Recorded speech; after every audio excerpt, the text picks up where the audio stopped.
They started when I reported an issue of sexual harassment. And to be clear, what I reported is that I realized that my legislative agenda, I realized that my work in Parliament, my activities in Parliament, somehow they're being sabotaged and I'm having a difficult time. When I reflected on several things, I actually came to the conclusion that because I refused to participate in the sexual advances of the clerk of the Senate, Jeremiah Nyegenye, so many things which are in control, either through his office or by proxies, were happening to me. This is on record. I did a personal statement at the floor of the House. What you saw after that is a woman who was being persecuted for speaking up. You saw a suspension motion that was brought 2 times. The first time they brought it to the floor of the House, they realized that I was present, and so I would be accorded 20 minutes to defend myself. The whole House, that is the leadership of the House, the Speaker, everyone was aware that because I'm a person who speaks and I am very fearless, at that first motion they decided it's probably a bad idea to try and suspend her when she's present, because her 20 minutes in the protected area in Parliament, she will spend it wisely and she will inform Kenyans of what is happening in this country. So what they did at that first motion, you will see the majority leader going on record saying that some of this dirty linen needs to be washed outside of the public spheres. And the majority leader, Aaron Cheriot, is on record saying that they are going to have conversations outside of the plenary, and that the matter, they assured me and they promised me that at the bare minimum, there will be investigations, and whatever it is that I was reporting will be looked into, and that there will be a conclusion where all parties will be able to take responsibility and move forward. That did not happen. As a matter of fact, the majority leader never picked my phone from that day until the next motion, which they basically made sure that I was absent, that I was not in Parliament. So I was in New York attending the Clinton Global Initiative. At that time, also the president and the whole State House delegation was in New York. So even anyone who could have intervened and brought it to the powers that be that something is going wrong, everyone was busy in the US. That is when they brought the motion to suspend me based on the report that I put that, hey, listen, there's an administrator, a senior person in Parliament, who is actually making my work so difficult because I have refused to participate in his sexual advances. Because I was absent on that day, automatically my 20 minutes of right of reply was lost because I was not at the floor of the House. So what happened is they passed it very quickly and I was suspended. I was suspended in absentia. You will hear many people saying that she was accorded time to come before the Powers and Privilege Committee to defend herself and substantiate the claims. That is not what happened. I reported an incident where I'm being harassed and where I am being treated unfairly. And what happened is that they charged me. They actually took my report and charged me. They made it a charge. They said, we are charging Senator Orwoba for disrespecting Parliament by alleging that there is sexual favors for legislative agenda. So that is not being accorded. That is being charged. And immediately after that, they prosecuted it by the motion. And immediately after that, I was suspended. We have been in this country, so you have lived through these events. I was suspended. Much later, because I put out a point to speak about this to the media, the majority leader called me and said he's going to broker a truce because they were afraid of the things that I was going to say. And they said, you know what, if you at least apologize to your colleagues who you have spoken ill of, we will reduce the suspension. You have seen me on record apologizing and saying, while I was seeking my justice, there are some of my colleagues who I might have rubbed the wrong way. I apologized to them. I said, I'm sorry, I was busy trying to seek justice, but in that way, I might have either come off aggressive or what, but I apologize. What you see after that is them reducing a sentence and bringing it down to, I don't know how many days. Within that reduction of the sentence of the suspension, I didn't know that I was not supposed to be paid a salary. I thought that when you're suspended, you're not paid a salary, right? So the next time you see me at the floor of the House, what is happening? They have prescribed an apology. The clerk was part of the team that sat down and prescribed the apology. That is why he inserted his name into the apology. And you see me at the floor of the House saying, no, I'm not going to read this apology, because my legal team had already told me that the clerk wants that apology so that he can take the apology back to court and say, in fact, her allegations are false. She even apologized for it. And if you go to the court proceedings, which are public, you will see that the clerk indeed, even after I gave the disclaimer, he indeed took the apology and used it in court for proceedings that are ongoing, saying that the fact that she apologized to me it shows you that she was lying. That is not true. I have reported an incident of sexual harassment. To date, there is a letter to Parliamentary Service Commission. The chair of Parliamentary Service Commission is the Speaker of the National Assembly. The letter is out there.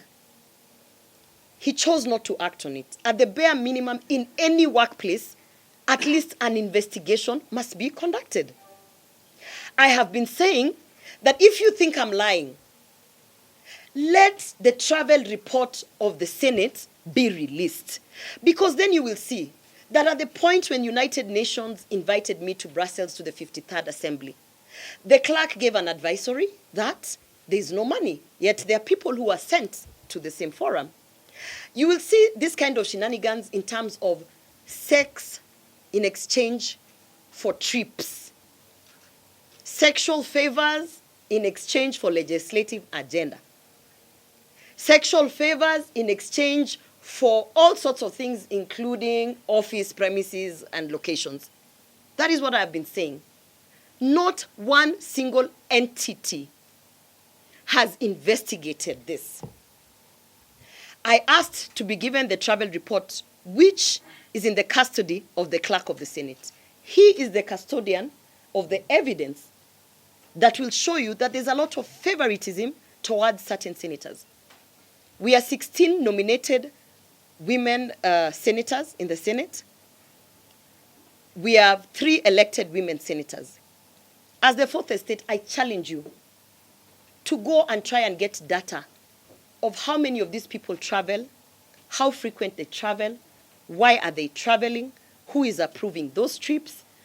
I challenge you to also go and find out all other kinds of favors, including why certain people, their bills are forever on the order paper, their bills and the legislative agenda is advanced, why certain people seem to have it easy in Parliament.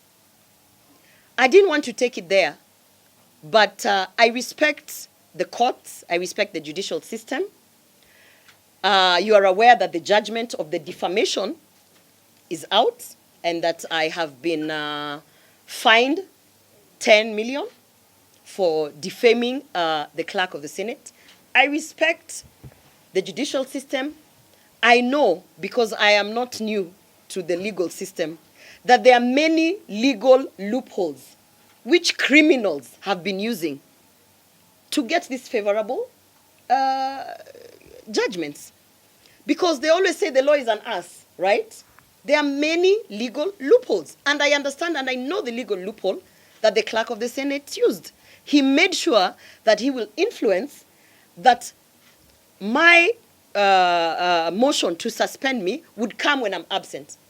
Because if I'm absent, he knew that I must speak the truth. And if I speak the truth when I'm not in Parliament, he knew that he could take that video and take it for defamation. That is exactly the legal loophole that he did.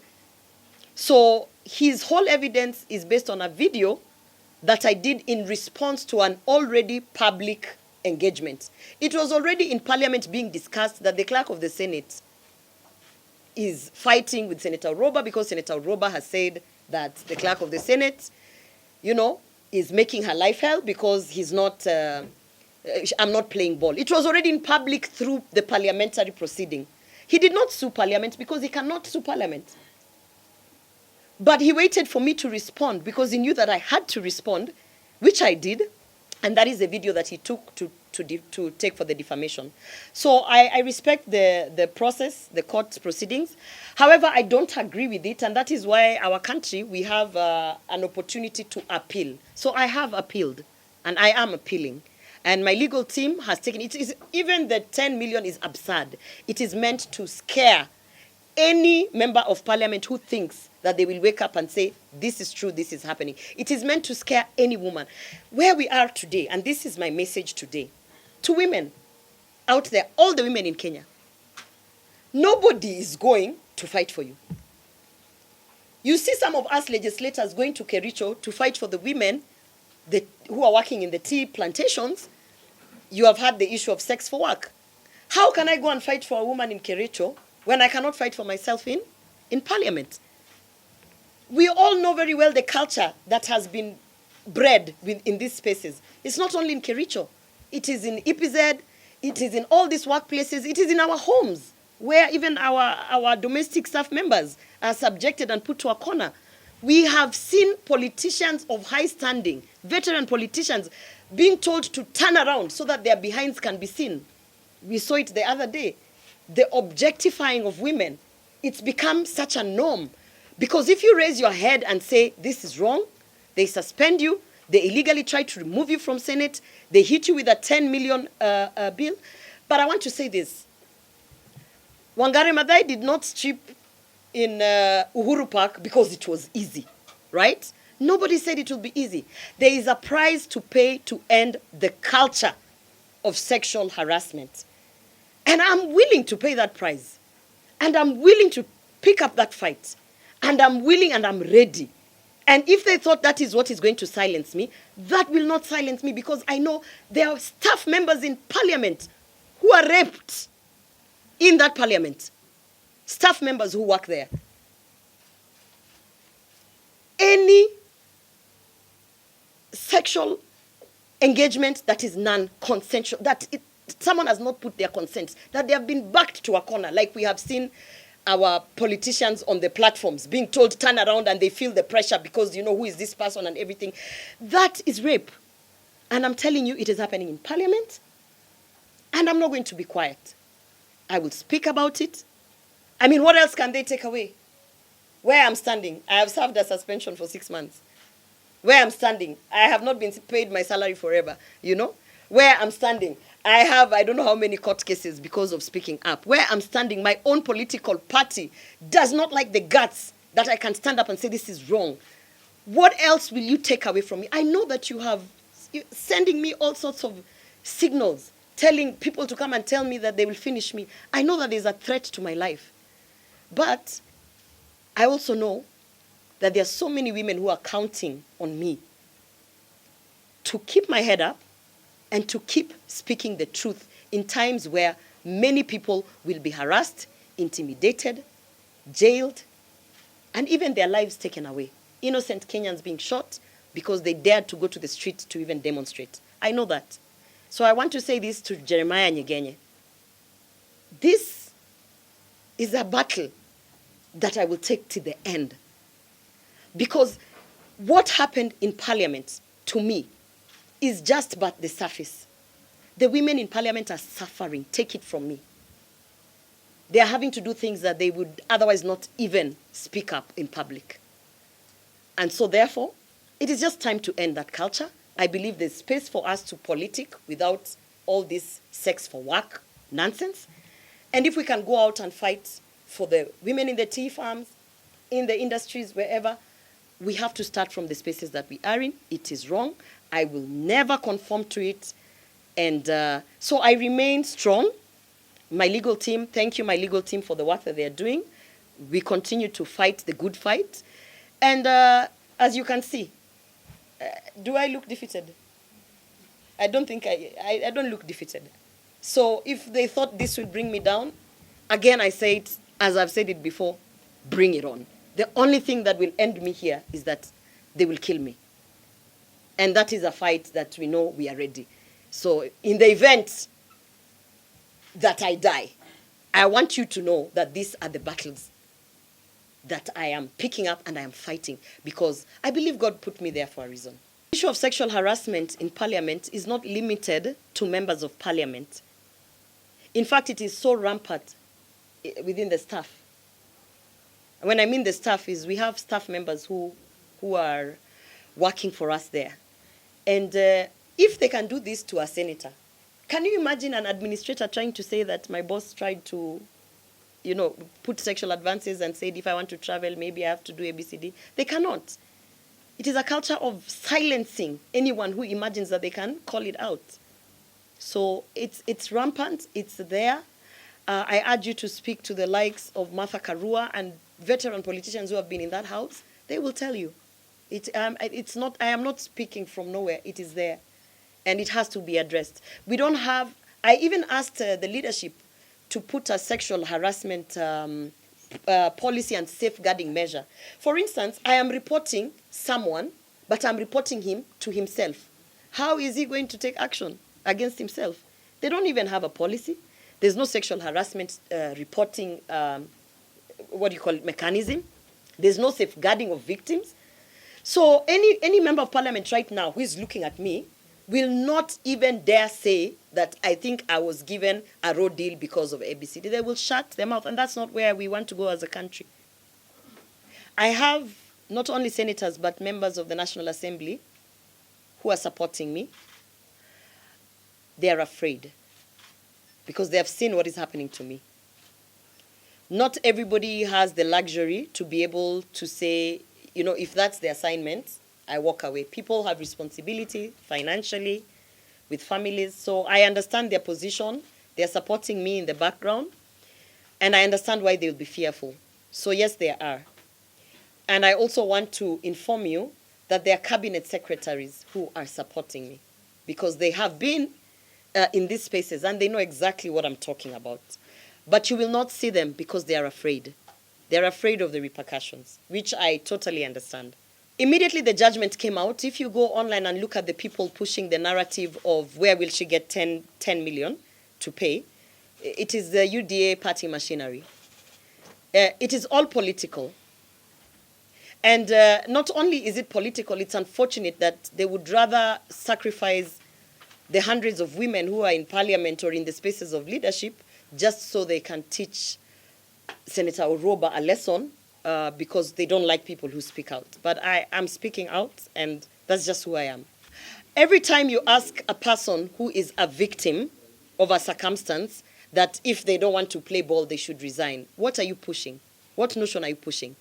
Should I resign so that Nyegenya can continue harassing people in parliament? No, absolutely not. I'm not going to make it easy for criminals, rapists, murderers to continue doing whatever it is they're doing. In fact, God will be very ashamed of me if I resigned so that they can now continue doing what they're doing. I don't think that is why we were put there.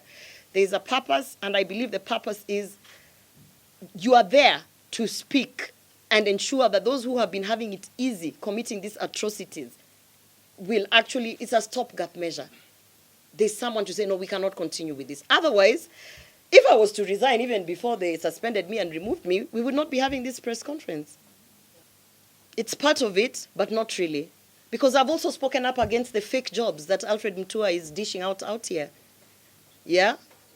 And you saw how they came at me, right? I don't want to be the person that says my security was taken away, but you should know my security was taken away when I was suspended, not even these other things. But I always say, we have been in this country without security. Who was Gloria Orwoba before they had 3 bodyguards? I was just here in town, walking around and doing my business. The only security we have is God.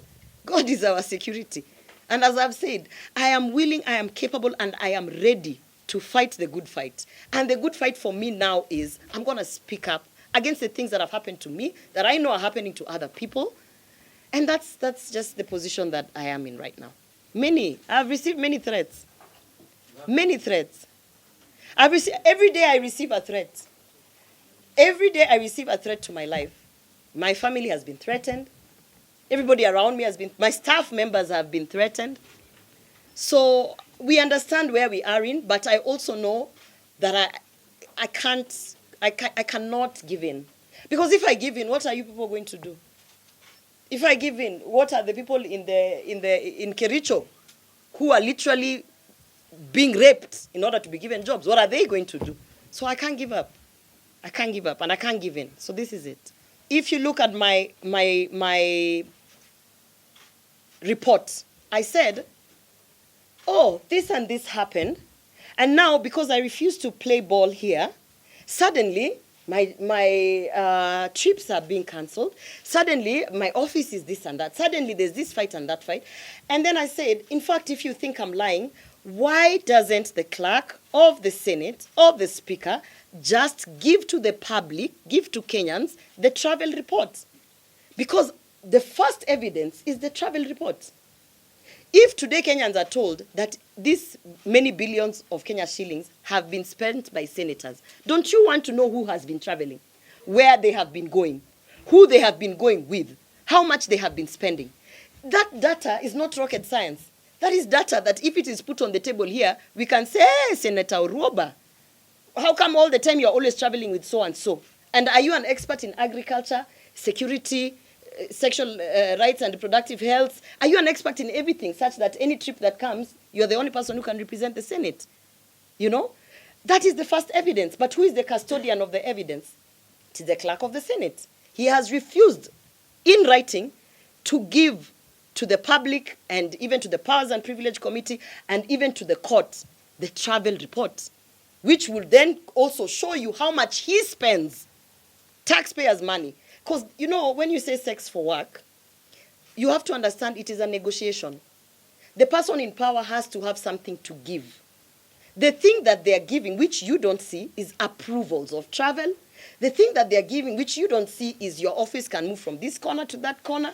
Which you don't see is we have an ad hoc committee. He sits in the Senate Business Committee, which also puts your work in the order paper. There's a lot of negotiations for you to get ahead with your legislative agenda. One of the things that I want to be put to the public for Kenyans to see is the travel report. It's a document that is just sitting there in finance.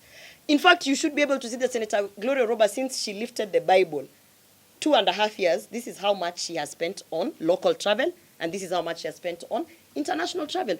He himself, forget the people who are now being given the exchange, he himself should be able to tell you, this is how much I have spent on travel. Why is that a secret? Yet it is taxpayers' money. Because in that travel report, you can then be able to analyze the data and ask yourself, is Karen Nyamu an expert in everything?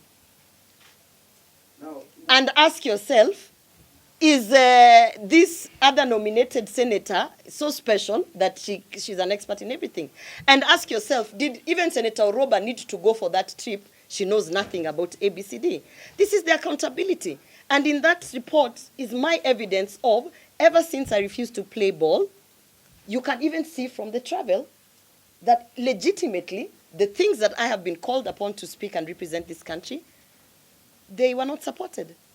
Yeah, and now, so how do I produce evidence that where the clerk is the custodian of the evidence? I cannot speak for the other senators, but I can speak for myself. And for myself, I'm not playing ball. And I'm asking you, go and audit, ever since I said, no, I don't want to participate in this, go and audit how many of my things, legislative or otherwise, have actually been tanked.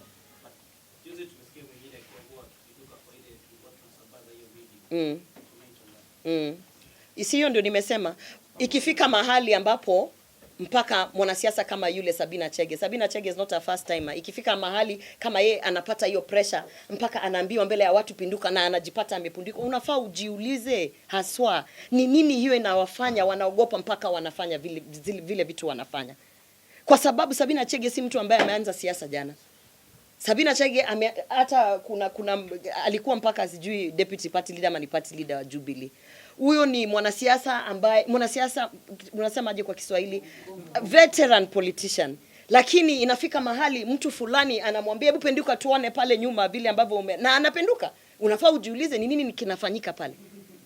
Inaanzia pale bunge, kwa sababu ikifika mahali, hapana, nataka uelewe, inaanzia mahali ambapo mtu anaweza kuambiwa kitu ya kwanza, kabla nikupe hiyo ofisi, hebu kwanza wewe ni mrembo fanya hivi. Unanielewa? Hiyo anakubali. Ya pili anakubali. Ya tatu, by the time amefika pale mbele ya watu anaambiwa penduka, vitu vingi vimefanyika huko nyuma. Unanielewa? Yeah, and that is what I'm saying. That culture, somebody has to say, no, it has to end. I gave 2 apologies. As I told you, the first apology, when the majority leader came to me and told me, we need this thing to come out from the public. There are some of your colleagues who felt when you were looking for justice, you didn't treat them well. My colleagues, meaning my senators, fellow senators. I said, I have no problem apologizing. There are some who actually I abused in a WhatsApp group because I was so mad. Why are you people not seeing what's happening? So in that moment, there are some who I abused.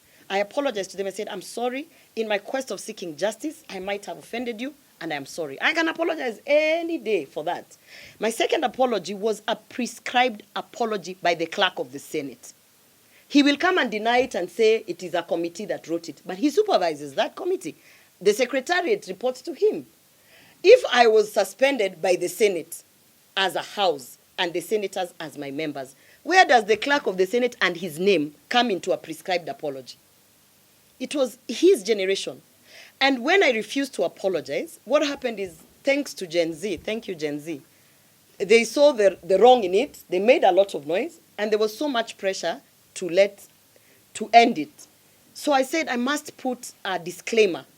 So if you listen to my apology, I start by saying, these are not my words. I did not write this. I'm only reading this because it is a procedure in Parliament, and therefore I go ahead to read it. But what Jeremiah Nyegenye does through his people that he pays, they remove the disclaimer, then they share the apology. That's what he did in court. He also took the apology and said in court, in fact, she apologized because she was lying. I have never lied, and I will never lie about a serious matter such as sexual harassment. It would be such a shame for anybody to lie about such a thing, because that is not something you can take back. By the time I spoke about it, I had serious deliberations, understanding that the moment I speak, the repercussions around it for both parties are very dire. I'm very aware. That is not something I can lie about. And I have not been caught on record anywhere lying. That's not my character. I know my character is I'm passionate, abrasive. There are things I will accept, but I never lie about certain things. Actually, about everything, but in specific, sexual harassment is not a thing. I mean, I have kids. I have a son. I do not imagine there's a time someone would wake up and lie about my son in a certain situation.